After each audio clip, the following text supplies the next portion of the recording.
we don't see any replicated scientific evidence that wireless communication technologies such as 5G would cause any adverse health impact. For decades, there has been irrefutable evidence that electromagnetic waves have an influence, both thermally and non-thermally, on living beings, including people. No study has produced a scientific consensus that would allow us to say that there is any danger to health. Countries around the world are racing to install the fifth generation of wireless technology. But now 5G is rolling out, more and more authorities are putting the brakes on it, fearing the possible effects of wireless radiation on the human body. The subject has invoked fear, sparked fake news and divided the scientific community.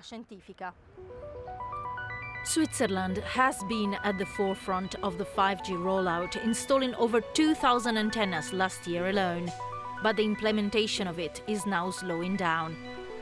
Some regions worry about the health concerns linked to electromagnetic radiation. In Nyon, on the banks of Lake Geneva, Anna took us to see where the new antennas have been put up. She's worried about their invisible effects. This is one of the latest antennas installed in Nyon. It's right in the city centre, on a residential building.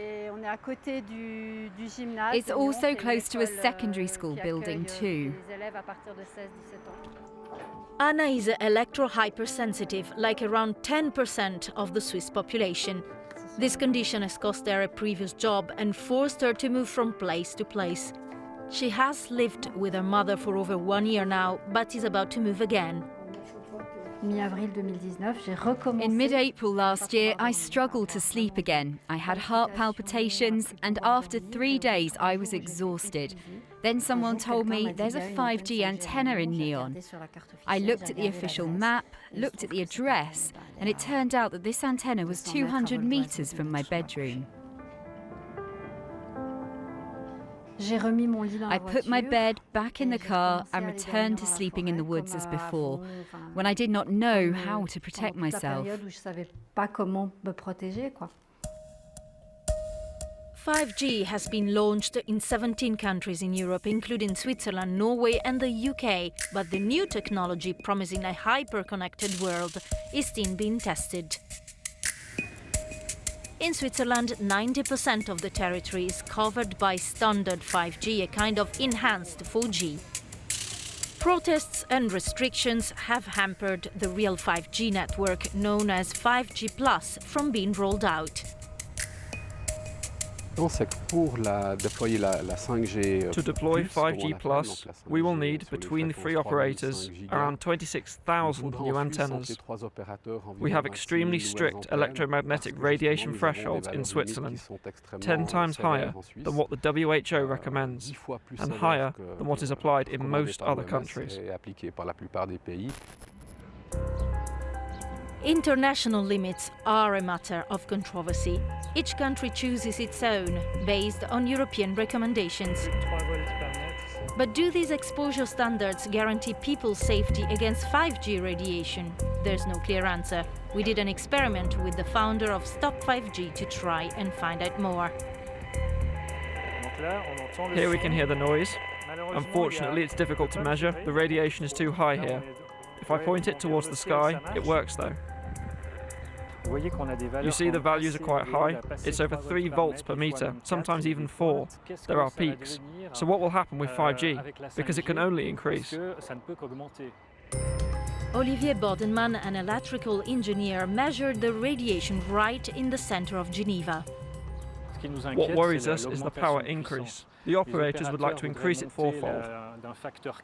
Currently in Switzerland, the limit is up to 5 or 6 volts per meter, but the operators would like 20.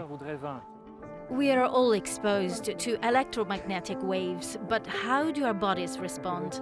Electrohypersensitivity is not recognized in Switzerland as an illness, and it's difficult to detect. The diagnosis is not straightforward. Also, the research on certain pathologies is difficult, and no research means no suitable treatment for the patient.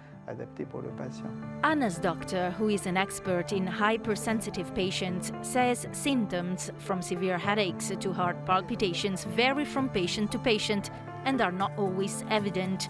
The long-term effects of 5G are still difficult to determine. There is a whole category of the population that is at risk from suffering from more electromagnetic waves, and we might also see people, perhaps, who will suddenly identify their hypersensitivity.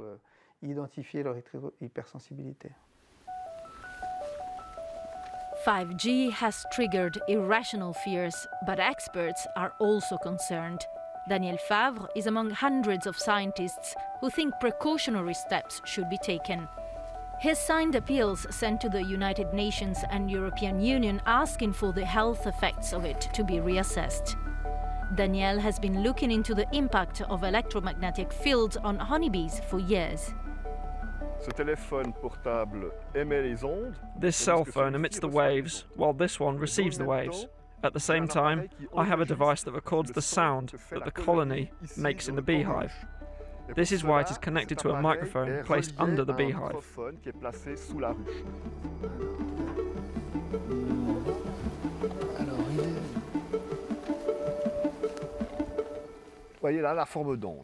Look at the waveform there. The thicker it is, the greater the intensity of the sound. When the phones are active, the colony is disturbed, and as soon as the phone's turned off, the colony reverts to its normal noise.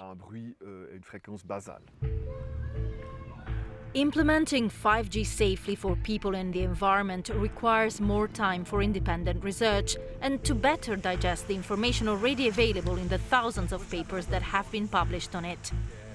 This is what Enrico Stura told us. He is an electronic engineer specializing in molecular biophysics.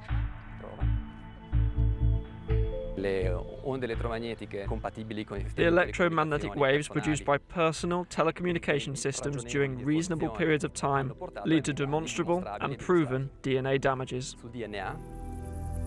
Only a minority of people will have to leave technology behind, like Anna has done to live a normal life. But the majority of the population will have to wait to get clearer answers on the long-term effects of 5G.